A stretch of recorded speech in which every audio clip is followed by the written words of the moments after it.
All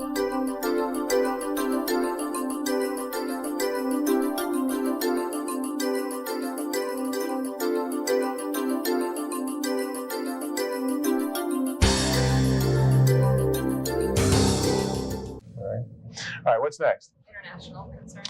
International concerns. We have to think globally now. It's no problem to be on a plane and 12 hours later speak to an international audience. And you have them coming to the United States also. So I have a whole section in the book on international things that you should keep aware of because of the diversity now in our own workplaces and audiences and when we travel. So what's the first one? Gestures. Gestures. If I was to ask you what the gesture is for A-OK, what would you say? There's one I haven't seen yet, but what did you say, Carolyn?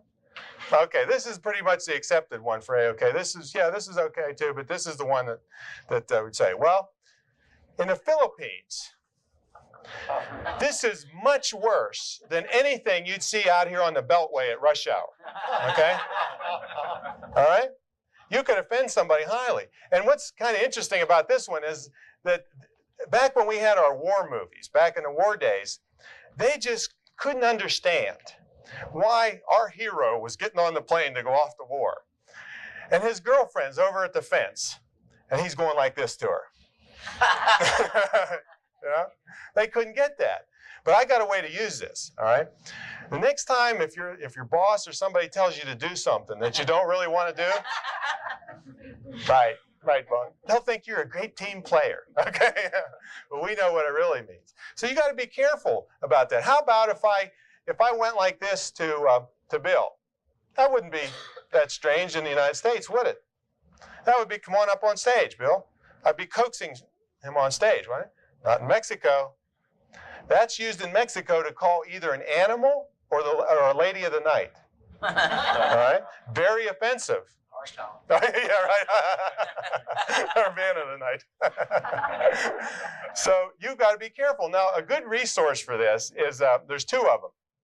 One is called The Do's and Taboos of Body Language Around the World by Roger Axtell. It's a fun read, and it tells you a lot of these crazy things you get into with international. The Do's and Taboos of Body Language Around the World, Roger Axtell. And then another one, I have some of them here. This is a great series. This is much more in-depth. This is a series. This is just Asia alone. This is Putting Your Best Foot Forward series by Mary Murray Bosrock. And this is just Asia. This one is Europe. She has a Mexico and a Canada version. But I tell you, yeah, she's into it. Well, she has some really interesting things in here. She writes a letter to an American from a person from each country, telling them, you know, when you come here, sometimes you do this and it offends us, and gives them the idea of what they shouldn't do, because many times we're thought of as brash Americans when we go other places, and these things keep you out of making those kinds of mistakes. Another one, I don't have a chair up here, I'll get it later, but to an Asian person, putting the soles of your feet, like if you sat there and showed the soles of your feet to a person, it's very offensive. Okay, so little things like that can get you in trouble before you even speak. All right, so know a little bit about that. What's next one? Language selection. Language selection is another thing. I'm speaking in Mexico the end of this month, and it's with an interpreter. So you have to be very careful with language selection there, because humor doesn't translate very well. And I'm going down a day early. I'm going to talk to the interpreter on the phone. I'm going to go down a day early and spend the day. It's a college campus, and talk to the kids. And I'm going to go to, I don't recommend this to you, but I'm going to go to a bar. You learn a lot from bartenders about what's going on in the world. So I'm going to do that. And then I recently spoke in Montreal, Canada, where they speak French and English. And I've been to Canada several times, but in this case, I thought I'm going to use the language difference to build rapport, Alan. And the way I did it is that I found out about a certain gaffe that many people make. And I used it, I pretended that I did the gaffe. And they really cracked up. Here's what it was. Any people speak French in here? Are you fluent? No. Okay. Well, merci beaucoup would be what? Thanks very much, right? Well, merci beaucoup. Do you know what that? Well, I don't know exactly what it means either, all right? But it has something to do with a woman's behind, all right? It's not, and that's all I could get somebody to tell me. I think it's worse than that, okay? And so I opened up, I said, you know, I'm so happy to be here. I love coming to Canada because Canadians really are nice. I mean, they're so nice when you go up there. And I said, but this trip, I've been having trouble. This is the first time I came to Quebec, and everybody's slapping me. You know, and I told them, you know, I'm trying to say thank you, and then people are slapping me, and I tell them merci beaucoup, and they just go crazy laughing at the stupid American, okay? This is your tip. First of all, self-effacing humor, teasing yourself, is a big plus around the world. People like you better, and it builds that rapport quickly. So that's making it up is even better because you can control when it happens. If you accidentally mess up, you may not even know what happened. But I specifically showed them my stupidity and bared myself to them and just sucked them right in, and they were with me the rest of the program, all right? So language differences and paying attention to those will be a rapport builder with you. And so in Mexico, I'm going to find some phrases. I'm going to say a cute one is the further it is from New Year's, the better. But if you say Happy New Year, you know, they say, oh, it's just a cute thing to say. I've been practicing Spanish. I want to say Happy New Year. And even if it's in July, you know, so they'll laugh at that. Now, across cultures, the most accepted format for any humor is cartoons and comic strips. Visual humor. It could be, you could juggle, or do magic. But the words are so hard to interpret. See, when you use some humor, they have to translate it in their mind and then turn it in to see if it even fits their cultural humor. So that's a real hard way to go. But cartoons and comic strips are the best way to go if you're going to use humor cross-culturally. What's next? Certain customs that you need to know about. Keep in mind, folks, we're not even anywhere near the stage yet. Right? These are the things you need to know to guarantee your success once you get there. All right, customs. If you were in Japan, or if a Japanese person came to one of your business meetings and maybe was a client, an important client, and you took them out in the Roslyn into that real pretty hotel that has the restaurant overlooking the city, where would you sit the Japanese person? What? Get the view. That's what I would have picked until I learned differently.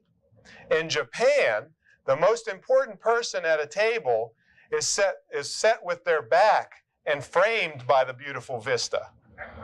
All right? If you sat them the other place, you would have offended them and reduced your chances of either the sales presentation you're going to do later or whatever you're trying to do with this person, all right? These are the kind of things, and there's hundreds of them, and that's why you get reference materials and you study up before you face these situations. Now, another really cost-effective way is it's a thing called a culturegram. It costs you $6 for one of them, and it's cheaper. You can get them down to 50 cents if you buy a whole bunch of them. But they're put out by Brigham Young University. And they're like a 4, 5, 6-page document that just tells you all about the culture of a country that you're going to, what their exports are, what their main source of income is, what they do, what they like, what they don't like. It's a great and inexpensive way to bone up on what's happening in the place that you're going. Okay, so that's real cheap. It's a Brigham Young University in Provo, Utah, and it's $6. And the phone number's in the book somewhere, so you can look it up or call me. What's next? Eye contact. Eye contact. This is another thing that really can throw you off, almost like delivering humor at the wrong time and people don't laugh. You're like, whoa. Well, if you're speaking to an Asian audience, they won't look at you like, oh, you're looking at me. Yeah, Bobby, would you stand up and demonstrate that? This is the way they'll show their deference for you. And turn a little bit towards the back of the room so they can see it. That is what you'll see in the audience. You want to get freaked out if you don't know. I mean, you think, you my God, is there something on the floor? You start looking, does he lose his contact or what? They actually see you. They actually see you. They're sneaky. They're sneaky, right? And that's the way they show you that you're paying attention. They're paying attention to you. Also, you probably, unless they ask you, would not open up for a question and answer session. Does anybody know why?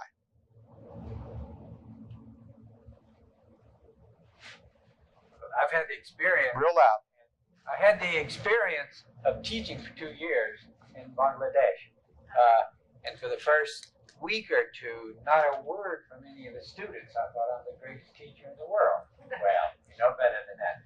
Finally, I asked them, and finally when they realized that I would not be embarrassed if they asked me a question, they flowed like a river.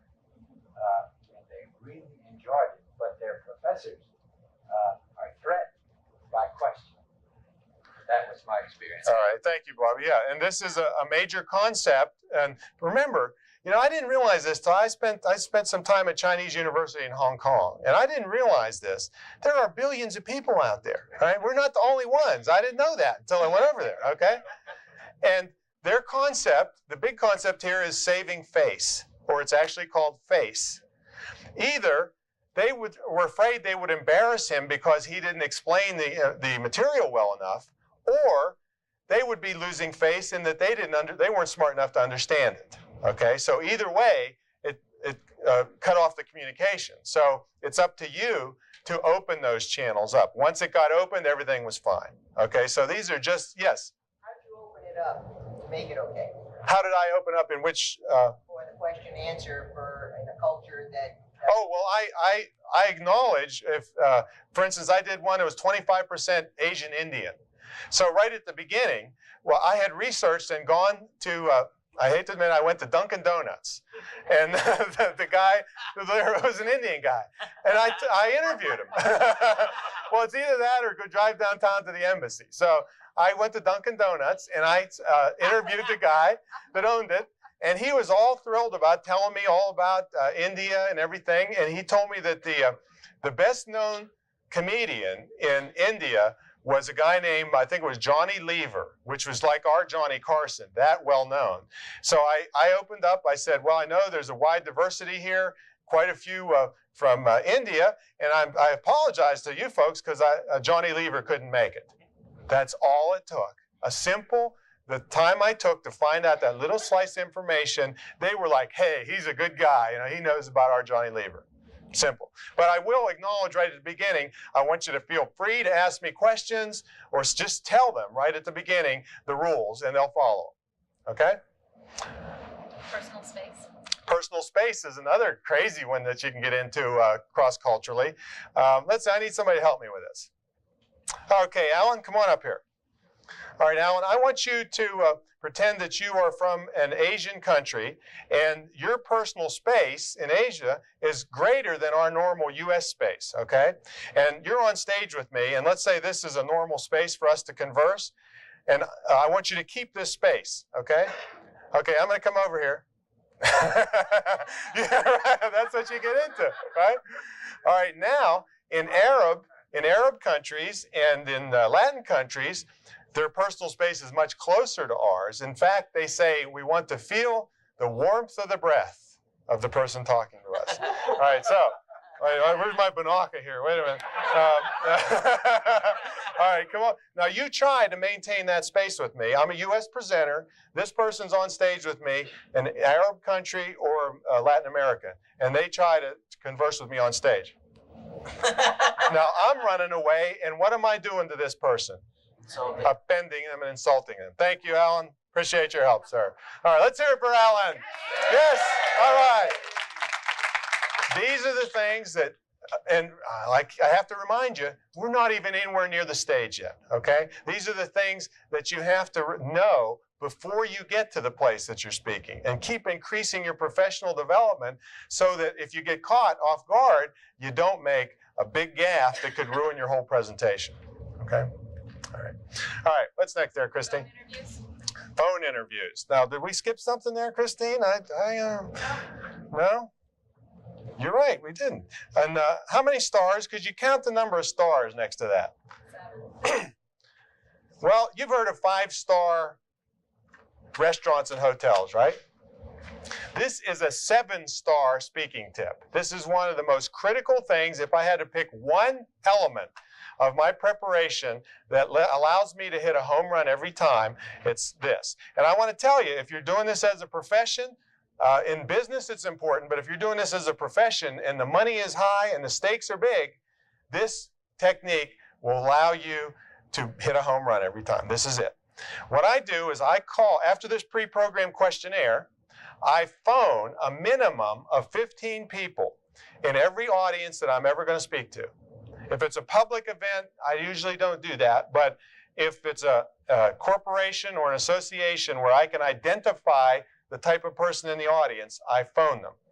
And here's what I do. I ask them these questions. I say, first of all, what are the 3 biggest challenges that you face in your everyday, either doing your business or doing your work? If they're an employee, I ask them at work, or if they're a business owner in business. And then I just let them talk. I wear a headset and I'm writing furiously what they tell me. Then I ask them, when they get done with that, or I interact with them with that, then I ask them anything funny that's happened. And I let them talk. A lot of them can't come up with anything, but many of them will give you an inside piece of humor that you couldn't possibly come up with on your own. That phone interview will get you further and make your life so easy. I mean, it takes time and it takes long distance calls, but I'll tell you what, when you're standing up here suffering and bombing one time, you're going to wish you did it. And the way it keeps you from bombing is that, number one, it builds rapport before you even get where you're talking to. And that's my goal. Before I get into the state, I want to make them love me. So I've already called and identified people that are fun, who are waiting to meet me. The presenter bothered to call them. So they're waiting to meet me, and I meet them and greet them, and I can even sit them where I know where they are so that I can refer to them, and I've got a rapport going with them. You have people that are there that also have given you information that you couldn't get anywhere else. Many of them will pour their hearts out. I mean, you ought to hear the things I hear, and a lot of it I can't attribute to them because it's really detrimental. But it's better that I know it than to not know it. So I know what's going on in these companies more than a lot of the execs do, because these people are willing to vent, as long as they don't think you're a spy. So to keep out of that, you promise them confidentiality. Okay, promise them confidentiality. But one of the things I do is I will make a custom visual if they say something positive, all right? A quote, or, you know, I really love this new program, or something positive. I'll make a quote, put it on a slide, and project it and attribute it to them and make them the star, okay? Then I'll give it to them as a gift. What am I going to do with it, right? Of course, it says Antion Associates on the bottom for you people that want to make money speaking. And then I go in offices and see them hanging up on the bulletin board with my name on it, okay? So you make them the star, they'll make you the star. All right, so you've got rapport with the people now because you've talked to them on the phone. You've got inside information and stories because you've talked to them on the phone. And now, what's the next technique? You get an unknown audience. Oh, okay. If you have an unknown audience, this is where this would happen. Now, if you have a known audience, which means if you're in a company and you know the people, you wouldn't call them up and ask them those same questions. You would call them up, and you might be thinking to yourself, well, this is a waste of time. I know these people already. Yes, but do you know what they're thinking about this business meeting that's coming up? Do you know what their opinion is? Are they with you or against you on your idea? Do you know all that? No, you probably don't. If you call them ahead of time, you can determine their opinions, you can sway their opinions, you can get people on your side. And what you'll find, and I've seen this over and over again, is that when you do this in a corporation and you start mentioning things that you found out from another person in the corporation, the attendance at the meetings start to rise when you're speaking. They're going to wonder, what are they going to say about me today? Okay? All of a sudden, your meetings are full and people aren't finding excuses to get out of them. okay, because you're involving them in the meeting, okay? So that's the way it'll work in a corporation as opposed to an outside. Yes? Do you have to get permission from somebody to make these calls? I mean, you know, like people that you don't know, do you get permission? Sure. Well, I got the numbers from somewhere. See, the meeting, and what you do is, the question is do you need permission to call these people? Sure you do. And the way you get it is you educate and make it a benefit to them. And what I say is, you know, Mr. and Miss Meeting Planner or Mr. and Miss Executive, I've done this many, many times, and I have found that the employees or your members love it when I'm able to interview them before the program. And sometimes people that weren't coming will actually come to the meeting, and that means money in the association's pocket. And I use their quotes, and it just really creates a good rapport with the audience.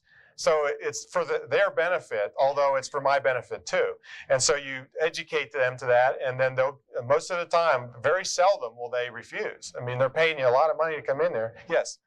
I misunderstood you on the known audience. A known audience. What are the questions you asked there?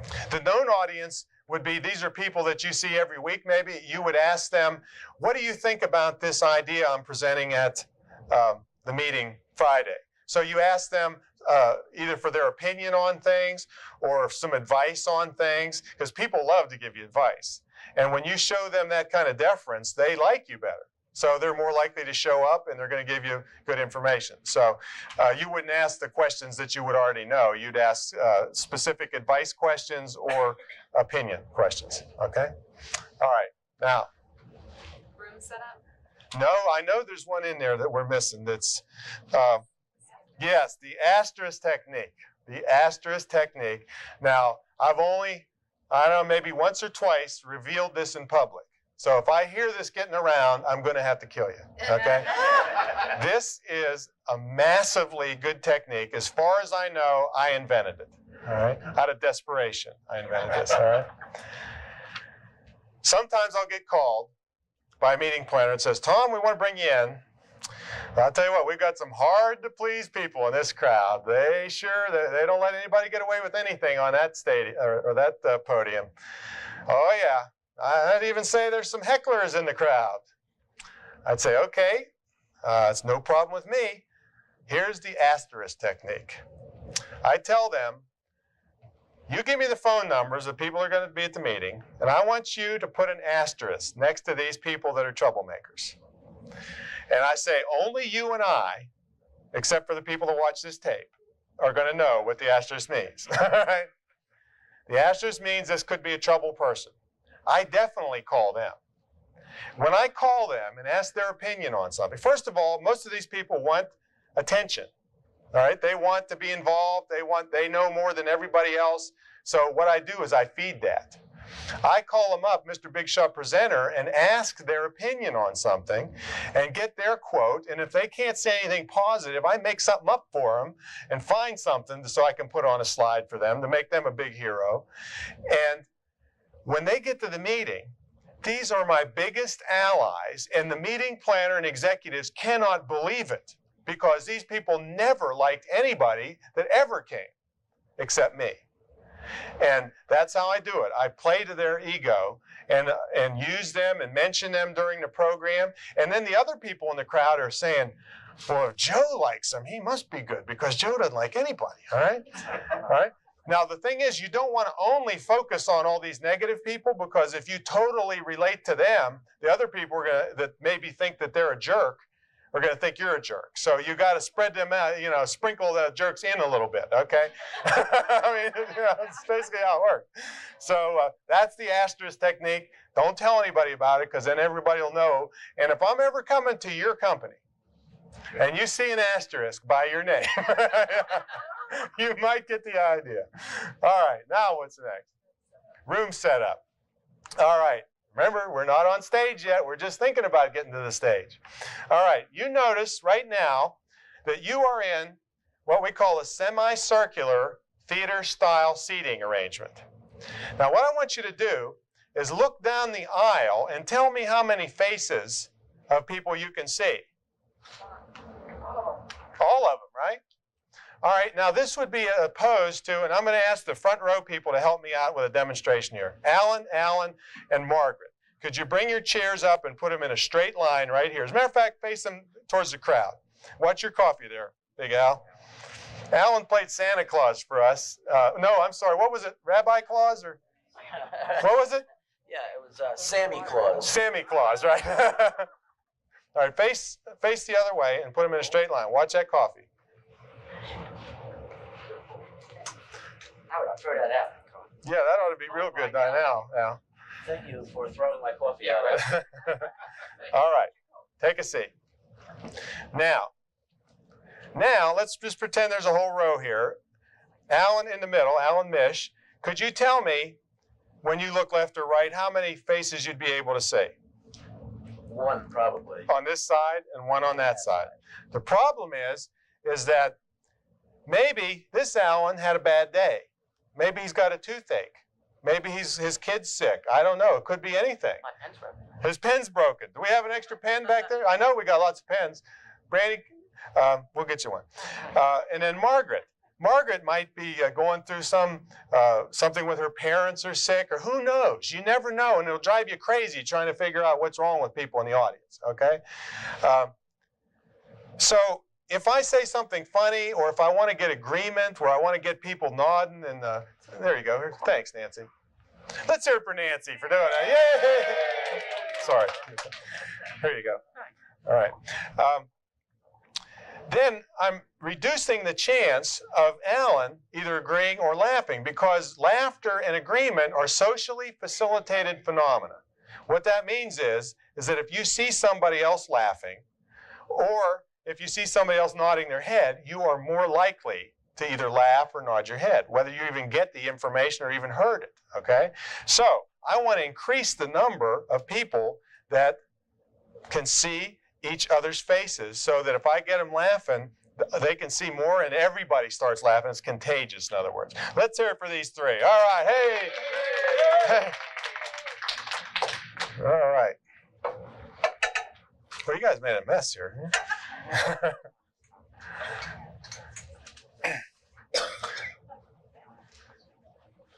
Yeah, let him back in, Al. That's good. Yeah. Now, Warren, help me out. Put your chair directly forward as if you were on the end of a long row of what they call theater style. All the chairs are facing straight, right? And let's say I'm in the middle. This wouldn't even be that big of a room. Do you see the turn of Warren's head that he has to make to see me? That gets very uncomfortable in a very short period of time, wouldn't it? Yes. It is. Now, also, and I'm not a doctor, but the blood flow gets cut off to his head with a sharp neck turn like that. It's true. It's been shown that there's a lot less blood flow. And I know, Warren, both of us have had audiences that cannot afford to lose any blood flow to their head. Okay? Isn't that right? That's true. All right, turn it back around. Thank you. So, not only am I making the audience more comfortable by facing them towards where the bulk of the program is going to be, I'm keeping the blood flow, I'm giving them a chance to be more alert, and I'm allowing them to see more faces. All of this combined makes this the #1 seating method. Now, what other seating methods do you get a lot? Tables. All right, let's take classroom tables, which is a very common one. Okay, I'll get my Magnum here so it works. All right, so let's say you had these long classroom tables like this, right? You're in the same problem in that these people can only see the faces along there, and then they're all facing this way, let's say. So what you can do is make what they call a chevron pattern. You might put 2 aisles, well, you might have an aisle here too in the middle, but you would switch that to put an aisle here, put this table here, and this table here, and then another aisle here, and this table here. Now, you have your semicircular pattern, see? Even though the tables are there, these people can see the faces over here. Can you see that? So it's very simple, and it's just a room setup. So you're increasing your chance.